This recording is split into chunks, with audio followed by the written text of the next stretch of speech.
ஐயா அத்தியில் நிறைய வகைகள் இருக்குது. இப்போ நீங்கள் காமிச்சிருக்கிறது வந்து பேயத்தி. ஆமாம், பேயத்தி. பேயத்தில் பார்த்தீங்கன்னாக்கா காயும் இருக்குது.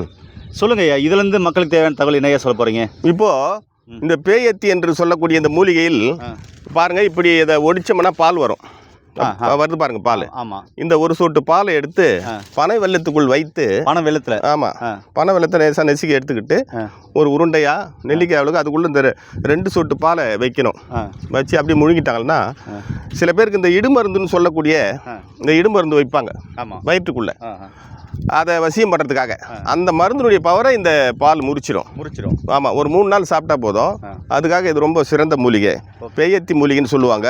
அடுத்து இந்த இலைகளை பறித்து ஒரு வட்டமாக நம்ம சாப்பிட்ற இலை போல் தைத்து இதில் வந்து சாப்பாடு போட்டு சாப்பிடும்போது லெப்பர்சி நோய் வந்து கட்டுக்குள்ளே வரும்.